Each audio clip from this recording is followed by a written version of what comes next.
Hermanos, amigos, para mí es un gozo, es un placer poder participar de esta convención teológica para Latinoamérica, para todo el mundo hispano y especialmente participando de este tema tan necesario como es la persona, la obra del Espíritu Santo. En una época en la que estamos donde ha habido tantos abusos y tergiversaciones de lo que es el Espíritu del Señor y de lo que hace, es bueno, muy bueno y realmente saludable para todos nosotros y para nuestras iglesias poder meditar en lo que es la enseñanza de la Escritura. Vamos a tener una palabra de oración brevemente. Vamos a pedir la dirección del Espíritu del Señor. Señor, te rogamos que tú seas glorificado. Señor, a pesar de nuestra flaqueza, de nuestra debilidad, Señor, a pesar de nuestra incompetencia, tantas veces somos instrumentos tuyos porque es tu Espíritu el que trabaja en nosotros, es tu Espíritu el que habla. Señor, queremos que una vez más tú seas glorificado, que tú conduzcas nuestros pensamientos y que, Señor, el estudio en este momento, en esta hora, sea de edificación para todos. Te lo rogamos en el precioso nombre del Señor Jesús. Amén. Amén. Vamos a estar en esta ocasión meditando sobre Efesios capítulo 5 y la plenitud o la llenura del Espíritu Santo. Seguramente todos nos hemos encontrado en alguna ocasión en una situación parecida a esta. Hemos preparado un regalo para un niño, nuestro hijo, nuestro sobrino. Hemos traído ese regalo en un día especial, como puede ser un cumpleaños.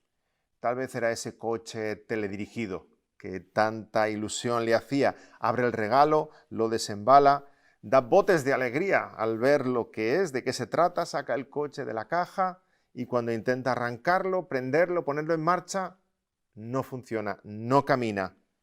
Miramos las instrucciones y lo decía bien claro, no nos dimos cuenta cuando lo compramos. Está ahí una etiqueta, una pegatina con letras rojas, pilas no incluidas. No tiene baterías, así que hay que esperarse al día siguiente a comprar unas. Pero qué decepción para el pequeño, ¿verdad? Que quería ver cómo funcionaba el coche.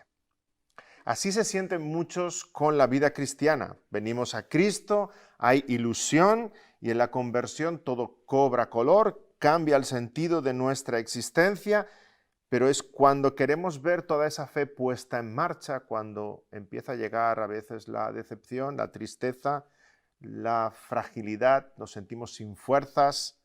Leemos la Biblia, en qué consiste el cristianismo y vemos que nos falta el poder para avanzar, para crecer, para madurar, para cambiar, para obedecer. Muchos cristianos se sienten así, como un juguete muy bonito, sin pilas, sin batería y con una pegatina que dice baterías no incluidas. Y hasta cierto punto, hermanos, decir no tengo fuerzas, pues es señal de humildad, es señal de madurez cristiana, porque en efecto, por nosotros mismos no tenemos fuerzas. El mismo apóstol Pablo dijo en Romanos 7, no hago lo que quiero, sino lo que aborrezco, eso hago. Así que hasta cierto punto, en cierto sentido, no tengo fuerzas, puede ser señal de humildad, pero en otro sentido, decir no tengo fuerzas puede ser señal de una falsa humildad que encierra detrás de esa afirmación una gran negligencia por nuestra parte, dejadez en nuestra vida cristiana, porque sabemos que el Evangelio es poder de Dios, porque Dios nos ha dado todas las cosas que pertenecen a la vida y a la piedad, porque Dios es el que produce en nosotros así el querer como el hacer por su buena voluntad. Por tanto, hay poder de Dios en el Evangelio, hay poder de Dios en la palabra, hay poder de Dios para la vida cristiana. Sí, para ser cristiano hace falta poder, mucho poder, poder de lo alto, para caminar en novedad de vida, para dejar el pecado atrás, para resistir la tentación del mundo, para andar en el camino angosto, para ver cómo muere el viejo hombre y Cristo Jesús es formado en nosotros, para tomar nuestra cruz cada día y seguirle a Él. Hace falta poder de lo alto. En Hechos capítulo 1 el Señor dijo a los suyos, recibiréis poder cuando haya venido sobre vosotros el Espíritu Santo, y me seréis testigos en Jerusalén, en toda Judea, en Samaria y hasta lo último de la tierra. ¿Poder para qué? Poder para vivir la vida cristiana, poder para testificar, poder para llevar a cabo la gran comisión, poder para ser sal y ser luz en este mundo. Sí, el cristiano tiene poder. El cristiano ha de saber que el cristianismo viene con pilas, con baterías. Dios nos encomienda una misión, tenemos un reto por delante, pero nos da el poder para llevarlo a cabo. El cristianismo viene a ti y a mí con pilas. Así que, hermano, tenemos una expresión aquí en España, no sé si cómo sonará en otros países, hermano, ponte las pilas. Ponte las pilas. Hace muchos años escuché una expresión de un hermano misionero que estaba aquí en España hablando de este tema y usó una ilustración que me pareció hermosa, hasta hoy día la recuerdo, después de muchos años. Él explicaba que hay aparatos eléctricos que son fabricados para un tipo de corriente, ¿verdad? Según el lugar, según el país, hay diferentes tipos de corriente, 220, 125. Aquí en España la mayoritaria es 220.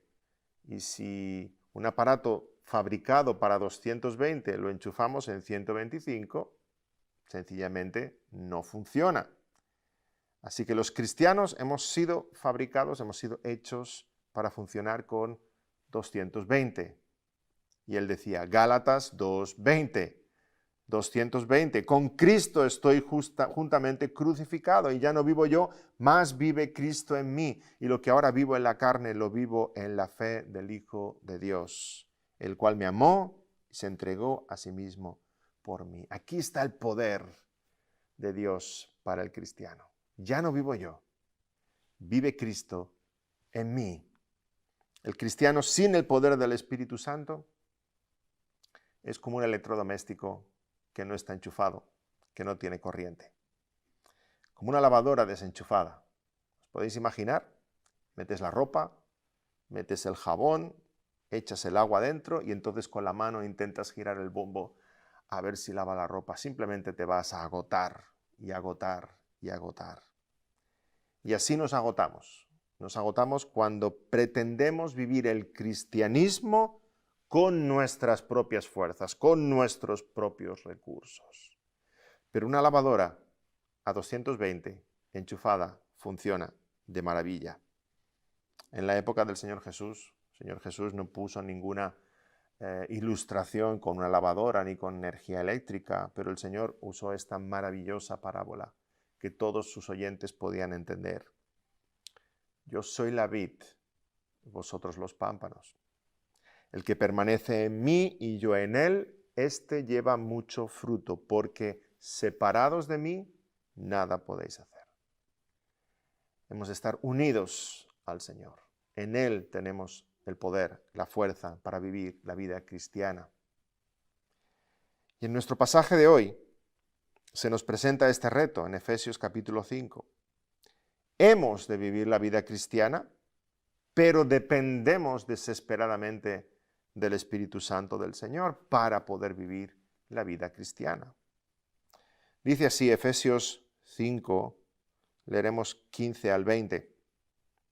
Mirad pues con diligencia cómo andéis, no como necios, sino como sabios, aprovechando bien el tiempo, porque los días son malos. Por tanto, no seáis insensatos, sino entendidos de cuál sea la voluntad del Señor. No os embriaguéis con vino, en lo cual hay disolución. Antes bien, sed llenos del Espíritu, hablando entre vosotros con salmos, con himnos y cánticos espirituales, cantando y alabando al Señor en vuestros corazones, dando siempre gracias por todo al Dios y Padre, en el nombre de nuestro Señor Jesucristo. Sed sabios y no necios, dice la palabra. Si leemos toda la carta a los Efesios, veremos como capítulo 1 al 3 está el indicativo, ¿verdad? Describe lo que Dios ha hecho en su soberano plan de salvación. Y a continuación, capítulos 4 al 6, describe cómo hemos de vivir nosotros en la práctica, el imperativo, Habla de la pureza sexual, del matrimonio, de la relación con los hijos, de la comunicación.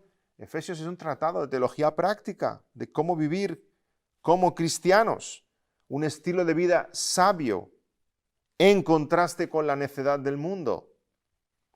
Efesios 5:16 dice, aprovechando bien el tiempo porque los días son malos, literalmente redimiendo el tiempo, usando bien cada ocasión, viviendo sabiamente para la gloria de Dios. El maligno nos acecha, querrá usar la mínima oportunidad para ganarnos ventaja y hemos de ser sabios, no hemos de cederle ni un centímetro de terreno. Efesios 6:13 dice, por tanto, tomad toda la armadura de Dios para que podáis resistir en el día malo y habiendo acabado todo estar firmes. Vuelve a usar la misma expresión que en 5:16, el día malo, la misma expresión. Por tanto, hemos de vivir con sensatez y eso supone buscar la voluntad del Señor, no la nuestra. Descansar en la sabiduría del Señor, no en la nuestra. Leer en la palabra sobre su inteligencia, no confiar en la nuestra. Conocer la palabra, conocer la voluntad de Dios, entenderla, seguirla, obedecerla, aplicarla. Aquellos que viven según su propio criterio son necios, pero los sabios dependen de la voluntad de Dios, que es agradable y perfecta. ¿Vemos el tono de urgencia de este pasaje en las palabras del apóstol Pablo? Está diciendo, hermanos, dejémonos de cosas absurdas, de decisiones insensatas, centrémonos en lo que es realmente importante. Estamos en una batalla espiritual, hermanos. Los días son malos. El enemigo acecha. No es hora de emborracharse con vino, que no aprovecha para nada, sino de ser llenos del Espíritu. Qué contraste tan tremendo entre estas dos acciones. Y nos preguntamos, ¿qué es esto de ser llenos del Espíritu? El contraste está a modo de ilustración. El contraste es espectacular. No os embriaguéis con vino, en lo cual hay disolución. Antes bien, sed llenos del Espíritu. En su deseo de hacernos ver lo que supone vivir una vida sabia, el apóstol compara ser llenos del Espíritu con emborracharse. Dicho de otro modo, está comparando lo más sabio de lo sabio, ser llenos del Espíritu, con lo más necio de lo necio, emborracharse con vino. Como en todas las ilustraciones, hay similitudes y hay contrastes. Evidentemente, podemos decir, no tiene nada que ver ser lleno del Espíritu con emborracharse, pero el apóstol hace la ilustración porque tiene mucho que ver ser lleno del Espíritu con emborracharse. Es una poderosa herramienta didáctica para que comprendamos una verdad espiritual. Y en primer lugar, aclarar que Pablo no está hablando aquí del vino como tema. Su tema es el espíritu, no es el vino. Así que no voy a dedicar ni un minuto de mi tiempo a hablar sobre el vino, si es bueno, si es malo, si beber, si no beber. Eso puede quedar para otro sermón, para otro estudio, ¿verdad? No es el tema, no es el punto aquí, sino enseñarnos los grandes beneficios de ser llenos del Espíritu Santo. Y déjame que tome esta comparación de Efesios 5, de ser llenos de vino o ser llenos del Espíritu, y quisiera trazar 4 paralelismos, 4 similitudes entre una cosa y la otra. ¿En qué se asemeja ser llenos de vino a ser llenos del Espíritu? 4 similitudes. En primer lugar, el vino ahuyenta el temor. Sí, de hecho, no hay nadie más valiente que un borracho, ¿verdad? El borracho salta a la plaza de toros y se cree que lo va a hacer mejor que el torero, salta al campo de fútbol y quiere tirar él el penalti, el borracho se mete en la carretera y se pone así con una mano al frente para parar un camión, pero su valentía es estúpida, su valentía es necia, su valentía es vana, ridícula, esperpéntica. Después que se le pasa la borrachera, no ve su valentía como valentía, sino como locura, como necedad, como estupidez.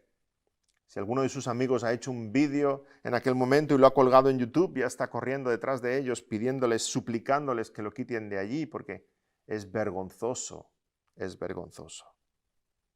Sin embargo, el cristiano lleno del Espíritu Santo cobra una valentía inusual, sobrenatural, sobre todas aquellas cosas que de otra manera, de otro modo le atemorizaban. Una valentía gracias al poder del Espíritu en él. Es capaz de testificar de su fe, es capaz de resistir la tentación, es capaz de vencer el bien con el bien el mal, es capaz de soportar el rechazo, de soportar la burla y la persecución. El vino te hace perder el temor para poder ser más necio aún. El Espíritu Santo te hace vencer el temor para la gloria de Dios. Así que podemos preguntarnos, tú y yo, delante de este pasaje, ¿a qué le tememos? ¿De qué maneras la presencia del Espíritu ahuyenta el temor en tu vida? ¿Temes al futuro? ¿Temes a la muerte? ¿Temes a los hombres? ¿Temes a la calamidad? Es tan solamente con el poder de Dios en tu vida, con el Espíritu, que ese temor se va a alejar y vas a poder vivir para la gloria de Dios. Necesitas ser lleno del Espíritu, que ahuyenta cualquier temor y te da una profunda confianza y serenidad en el Dios soberano. La segunda línea, la segunda similitud que podemos trazar es la siguiente. El vino alivia las penas. Alivia las penas. Puede que ninguno de los que estéis escuchando se haya emborrachado jamás, pero aún así hemos visto algún borracho. El vino alivia las penas. Se emborracha aquel que le ha abandonado a la novia, aquel que ha perdido su negocio o tiene problemas en casa, sale y se emborracha. Pero ese alivio es por un rato, insensibiliza el cuerpo y el alma, te hace menos persona, te apaga. Pero no se trata de un alivio temporal, se trata de un alivio pasajero. Conduce más y más a una vida desordenada, no hay provecho. Lo mismo que decimos del vino lo podemos decir de las drogas, del juego, de la comida. Realmente son formas de evadirse de la vida y que nos dan cierta anestesia para el alma. Pero al contrario sucede con el Espíritu Santo. Sí, alivia las penas, pero de otra manera completamente diferente. Si bien el vino trae alivio haciéndonos insensibles a la vida terrenal, el Espíritu nos trae alivio haciéndonos sensibles a la vida celestial. Nos acerca a lo eterno. El Espíritu sana nuestras heridas, pero no porque las esconda, sino porque las cura con grandes verdades de Dios. Sea cual sea tu dolor, puedes acudir al Señor, el gran médico del alma. Y el Espíritu te reconforta, te consuela, te fortalece. Necesitamos ser llenos del Espíritu Santo, donde encontraremos el verdadero alivio a las penas y a las heridas de nuestro caminar como cristianos. Una tercera comparación o similitud es el siguiente. El vino transforma el carácter. Transforma el carácter. Sí, aquel que ha bebido más de la cuenta se transforma como el Dr. Jekyll y Mr. Hyde, ¿verdad? Se vuelve irascible, gruñón, impertinente, violento, impaciente, egoísta, y después de comportarse como un bruto, después se le pasa la borrachera y dice, lo siento, no era yo no quería decir, yo no quería hacer. Así con el Espíritu Santo, el Espíritu del Señor transforma nuestro carácter hasta el punto de no reconocernos a nosotros mismos. Gloria al Señor. Pero no nos transforma para hacernos peores como el vino, nos transforma para hacernos mejores para la gloria del Señor Jesús. El Espíritu Santo moldea nuestro corazón de forma que cada vez es más semejante al del Señor Jesucristo. De modo que el fruto del Espíritu es amor, gozo, paz, paciencia, benignidad, bondad, fe, mansedumbre, templanza. El necio, dominado por el vino, dice con tristeza, ese no era yo, el vino me hizo ser así.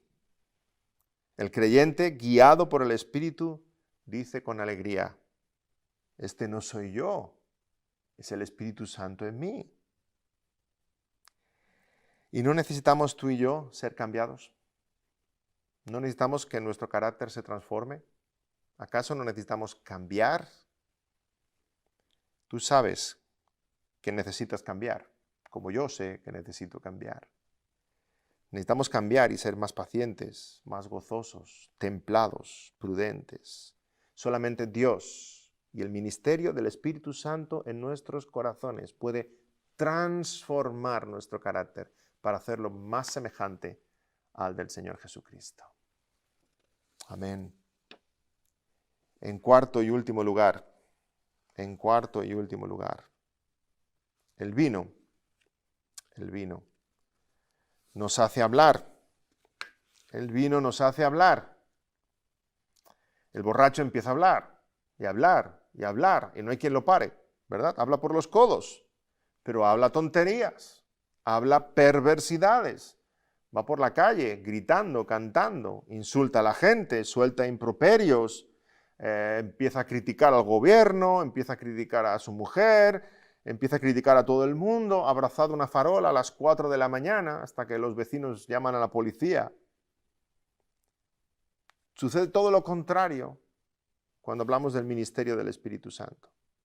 Mientras el vino te hace hablar como un demonio, el Espíritu Santo te hace hablar como un ángel enviado del Señor.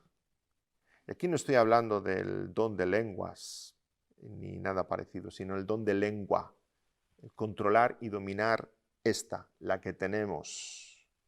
En algunos contextos cristianos, tristemente, se habla de estar llenos del Espíritu y eso supone caerse por el suelo, decir cosas incomprensibles.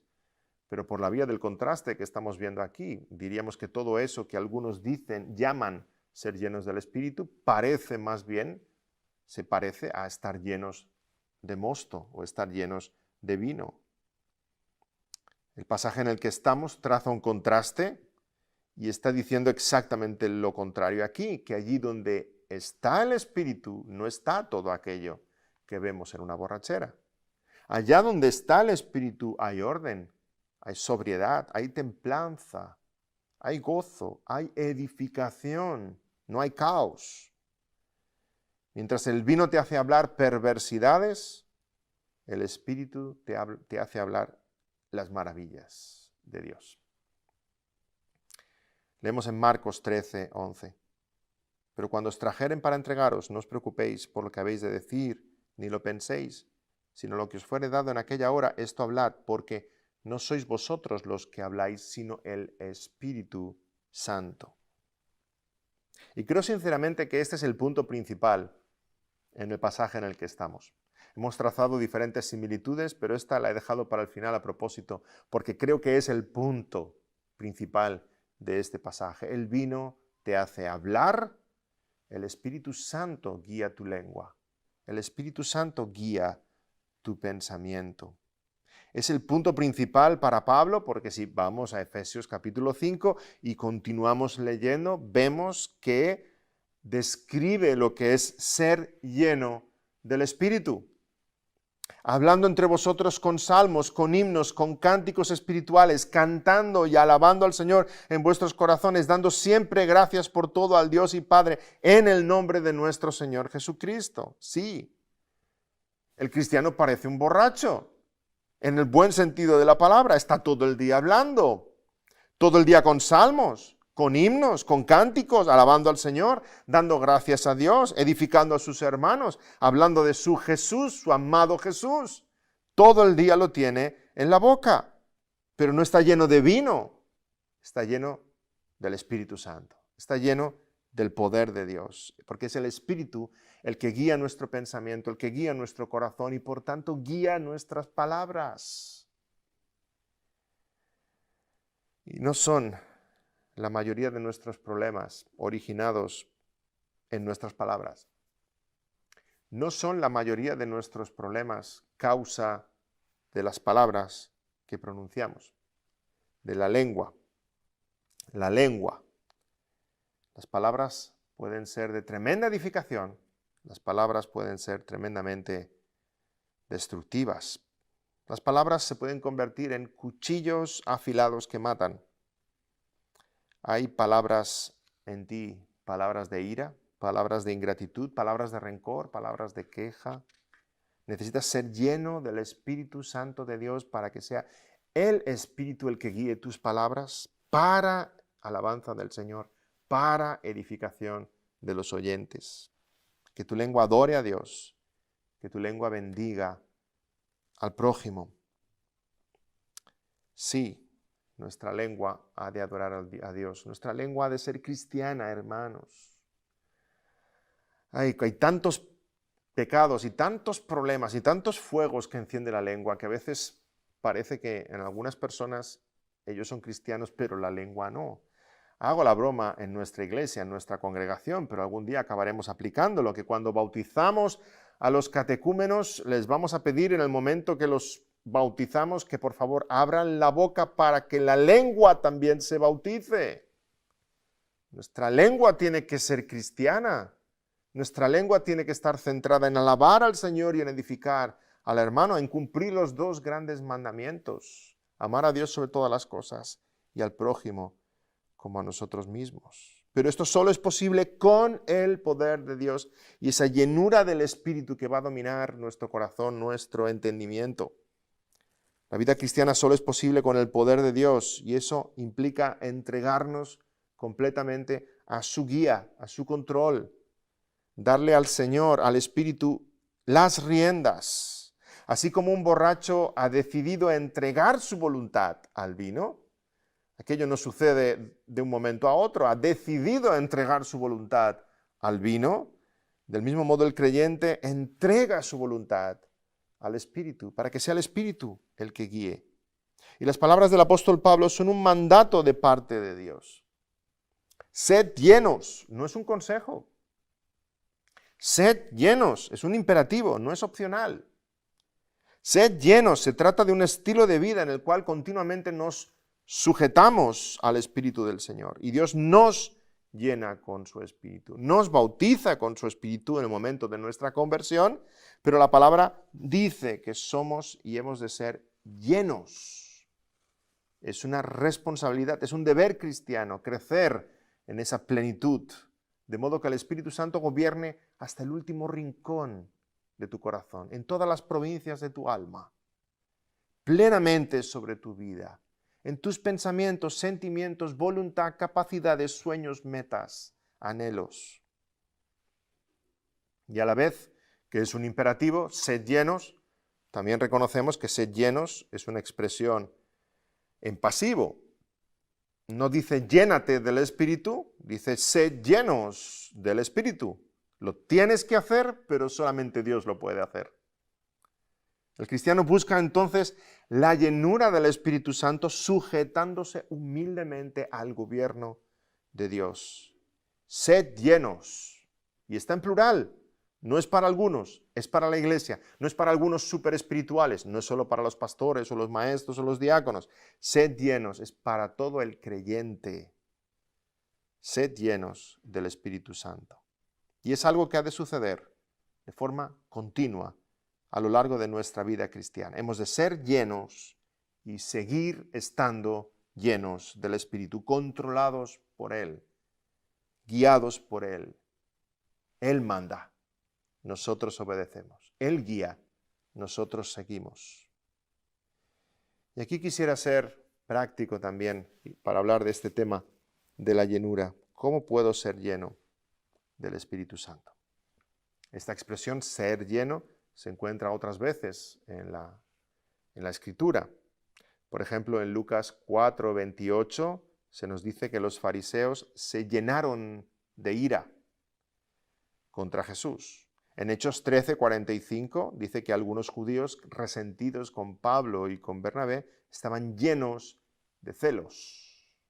Así que en general esta expresión de ser llenos de se refiere a que algo se convierte más grande y más fuerte y más influyente que tú. Los fariseos se dejaron guiar por la ira. Aquellos que estaban resentidos con Pablo y Bernabé, fueron los celos los que gobernaban sobre ellos. Y en tu caso y en mi caso, ser llenos del Espíritu significa que es el Espíritu el que domina, el que influye, el que gobierna. El Espíritu es más fuerte que yo. Él es el que me guía. ¿Cómo puedo ser lleno del Espíritu Santo? En primer lugar, necesitas recibir el Espíritu Santo. En el momento de la conversión recibimos el Espíritu del Señor. Cuando Pedro vio que los romanos también se entregaban a Cristo, dijo en Hechos 10:47, ¿puede acaso alguno impedir el agua para que no sean bautizados estos que han recibido el Espíritu Santo también como nosotros? El Espíritu Santo aplica la salvación que el Hijo logró en la cruz, que el Padre ordenó en la eternidad. El Espíritu Santo nos convence de pecado, nos transforma por completo, pero sabemos que aún reside en nosotros la vieja naturaleza que quiere aflorar, que quiere resurgir. Y en la conversión se inicia esa batalla contra el pecado que llamamos santificación. Gálatas 5:16, digo pues, andad en el Espíritu y no satisfagáis los deseos de la carne. Y ahí en esa santificación necesitamos la guía y la asistencia continua del Espíritu Santo para batallar contra el pecado y la tentación del mundo. La relación con el Espíritu empieza en el nuevo nacimiento. Es entonces cuando empezamos a vivir una vida de arrepentimiento, de fe, dependiendo de la palabra del Señor, guiados por el Espíritu del Señor. Así que si quieres tener una relación con el Espíritu Santo, en primer lugar has de nacer de nuevo a la fe. Arrepiéntete de tus pecados, cree en el Señor Jesucristo de todo corazón y Dios te conceda el don del Espíritu Santo. Recuerda el encuentro de Jesús con Nicodemo. ¿Qué hay que hacer?, dice Nicodemo. Y el Señor le dice, el viento sopla de donde quiere y oyes su sonido, mas no sabes de dónde viene y a dónde va. Así es todo aquel que es nacido del Espíritu. Si ya tienes el Espíritu del Señor, si ya eres del Señor, un segundo consejo, un segundo paso, no entristezcas al Espíritu. Si ya eres de Cristo, entonces eres templo del Espíritu Santo, no puede haber mayor convivencia con Dios, mayor intimidad y cercanía que la del cristiano con Dios en la presencia del Espíritu, que nos guía, que nos convence de pecado, que nos guía a la verdad, que nos da la sabiduría necesaria para agradar al Señor, que nos ilumina cuando leemos las Escrituras, que guía nuestras acciones y nuestros pensamientos. Pero podemos contristar al Espíritu cuando vamos en dirección contraria, cuando pecamos, cuando nos apetecen las cosas del mundo, cuando no honramos a Dios con nuestra mente.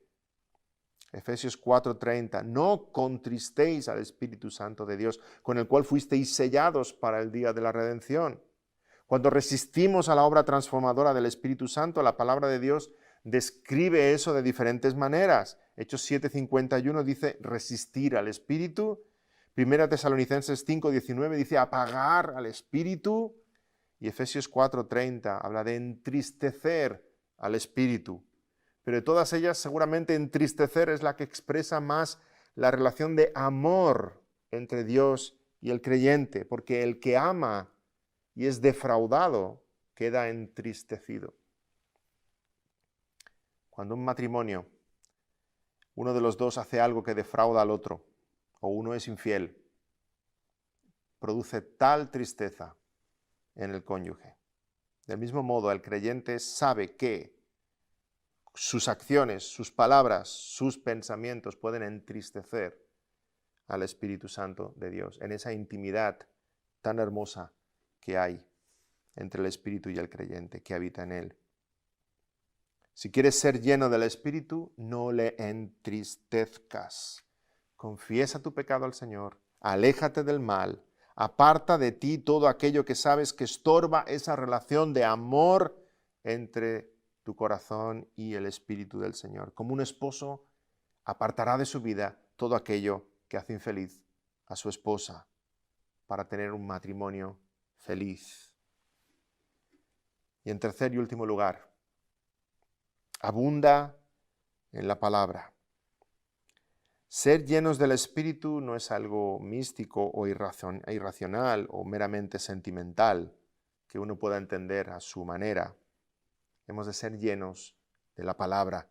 Colosenses 3:16, encontramos una expresión del apóstol Pablo muy similar a la de Efesios 4:18, solo que en vez de decir sed llenos del Espíritu, dice la palabra de Cristo more en abundancia en vosotros, enseñándoos y exhortándoos unos a otros en toda sabiduría, cantando con gracia en vuestros corazones al Señor con salmos e himnos y cánticos espirituales.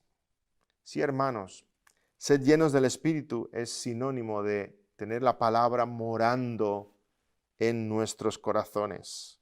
Porque en la batalla de la vida cristiana hemos de tomar la espada del Espíritu, que es la palabra de Dios.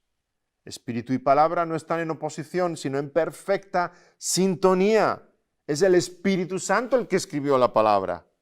Y leemos la palabra iluminados por el Espíritu Santo, y estar llenos del Espíritu es estar llenos de la palabra, que es la espada del Espíritu. Si la palabra abunda en tu corazón, la palabra llenará tus pensamientos, estarás lleno del Espíritu, guiado por el Espíritu, entonces dejarás de hablar contigo mismo para empezar a predicarte a ti mismo. Hermanos, la fe cristiana no viene a nosotros como un juguete sin pilas. Viene con todo el poder transformador de Dios. Seamos llenos del Espíritu Santo, que nuestras vidas reflejen más y más lo que Él es. Amén. Vamos a orar. Señor, gracias por tu palabra, porque es viva y eficaz y llega a nuestros corazones, Señor. Perdónanos cuando tantas veces contristamos al Espíritu. Ayúdanos a vivir llenos del Espíritu, guiados plenamente por tu Espíritu Santo. Señor, que el Espíritu guíe nuestros pensamientos y nuestras acciones, guíe nuestros motivos más profundos. Señor, que tú gobiernes en nuestras vidas y tú te goces en nosotros y seas glorificado en nuestras vidas. Te lo rogamos en el precioso nombre del Señor Jesús. Amén. Amén.